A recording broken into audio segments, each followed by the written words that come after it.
Assalomu alaykum qadrli do'stlar.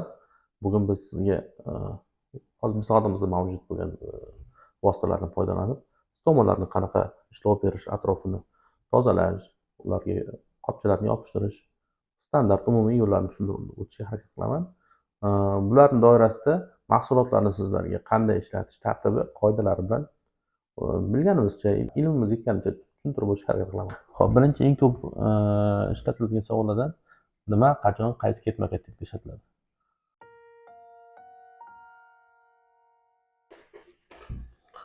Xo'p, masalan, qopcha tanaga yopishib turgan holatda turibdi. Buni ko'chirib olish uchun qanaqa ketma-ketlikda ishlatiladi? Birinchi, kley ko'chiruvchi spreydan foydalanasiz. Ishlatish ketma-ketligi.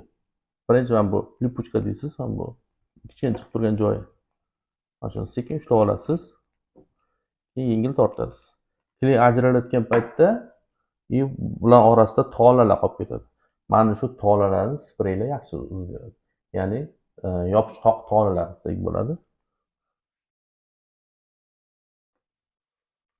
Ko'chirib oldingiz. Bundan keyingi o'rinlarda biz mana bunday tozalovchi vositalardan foydalanamiz. Xo'p, siz buning o'rniga oddiy suvga suyuq so'ng qo'shib ishlatsangiz bo'ladi. Agar stoma qo'yilganiga 1 oydan oshgan bo'lsa, xirurg ruxsat bersa, ya'ni atrofdagi jarohatlarga natrxlordan yoki bo'lmasa betadindan boshqa tozalovchi vositalar tegishi mumkin emas. Biz bu narsani sprey ko'rinishida hozir ishlatamiz. Odatda boshqa videolarimizda ham ko'rsangiz, xuddi shunday holatda ishlatamiz. Faqat ishlatishga qulay bo'lgani uchun, boshqa sabab yo'q. Tozalagandan keyin atrofni quritib olasiz. Teri quruq holatga keldi, atrofini tozaladingiz. Ichak qoldiqlari, massalari yo'q. Teri toza holatda turibdi.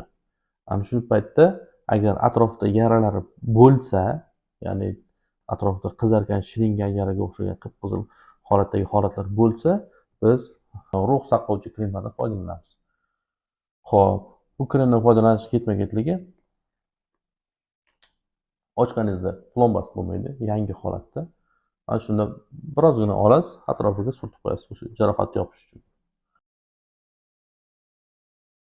Imkon qadar yarim soatlab ushlab tursangiz yaxshi bo'lardi, chunki teriga biroz singib olsa yaxshi bo'ladi. Shu hisobiga teri ancha quruqlashadi, ajralayotgan yallig'lanish, suyuqliklar chiqishi kamayadi. Agar bu jarohatlar bo'lmasa, faqat yengil terida qizarishlar bo'lsa, himoya kremidan ishlatsangiz bo'ladi. Bu kremlarni olsangiz, ichida plombasi bo'lmaydi. Yengil siqqaningizda 1-2 tomchiga o'xshagan olasiz.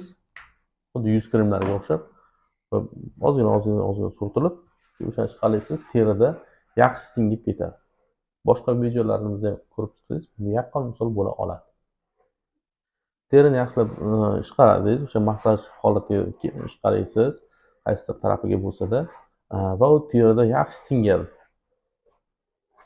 Teri yaxshi singandan keyin iloji bo'lsa yana bitta quritib oling.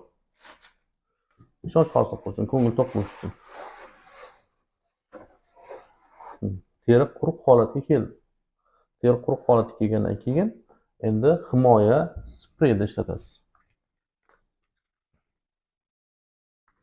Himoyalovchi sprey. Siz spreyni o'sha stoma atrofiga, teriga sepasiz va 4-5 daqiqa ichida, o'zi yozilishda 30 soniya 1 daqiqa deyilgan instruksiyasi bo'yicha 4-5 daqiqa kutib tursangiz, atrofidagi o'sha sepgan suyuqligingiz plyonka holatiga keladi. Ya'ni yupqa parda ko'rinishiga keladi. Mana shu holatda u teri quruq bo'ladi. Ana undan keyin siz germetiklar bilan ishlatib, kolopron yopishtirsa bo'ladi. Ya'ni siz ishlatishingiz mumkin suyuq holatdagi germetiklarni yoki bo'lmasam tayyor kaltso yoki tayoqcha holatdagi germetiklarni ishlatsangiz bo'ladi. Xo'p, bu germetiklardan bularning farqi, bular spirt saqlamaydi o'zida. O'sha uchun bularni ishlatganingizda teri achishmaydi.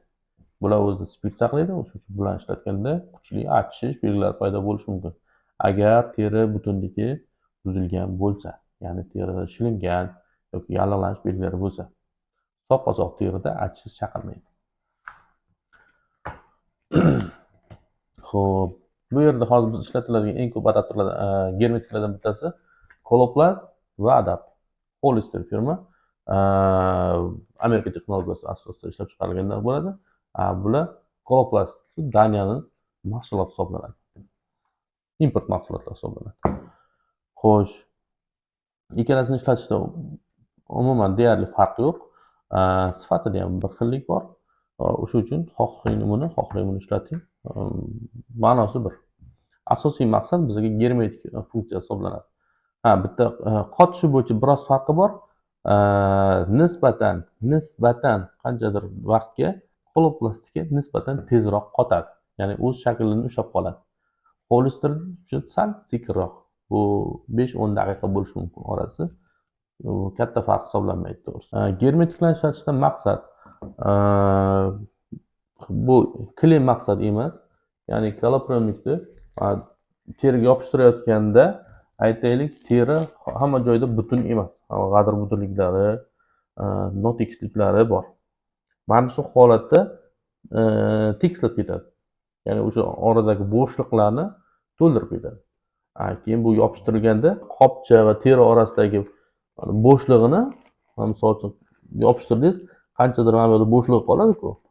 O'sha bo'shlig'ini germetik to'ldirib beradi. O'sha uchun germetik kerak. Agar siz boshqa vositalarni ishlatmagan taqdiringizda ham teri hammasi toza, hech qanaqa o'zgarishlar yo'q, yallig'lanish yo'q degan taqdiringizda ham doimiy ravishda har qopchalar almashtirilganda germetiklardan foydalanish tavsiya etiladi.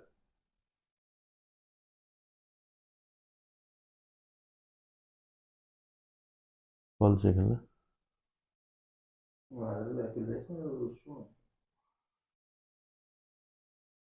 Xo'sh. Mazlarni ishlatilish tartibi yoki bo'lmasam bemorlarda qay tartibda qo'llaniladi, boshqa videolarimizda qopchalarni o'rnatish videolarimizni ko'rib chiqsangiz, o'ylaymizki, albatta sizga foydali bo'ladi. Har bitta turdagi qopchani o'zini yopishtirish texnikasi bor, talablari bor. Bitta turdagi qopcha barchaga umumiy to'g'ri keladi deb aytib bo'lmaydi. Shuning uchun videolarimiz davomida ko'rib chiqsangiz, agar sizga sizni holatingizdagi, stomangizdagi holatga yaqinroq holat bo'lsa, siz o'sha kolopromnik tanlasangiz bo'ladi. Agar siz bunga qiynalsangiz, marhamat, qabulimizga keling, sizga yordam beramiz.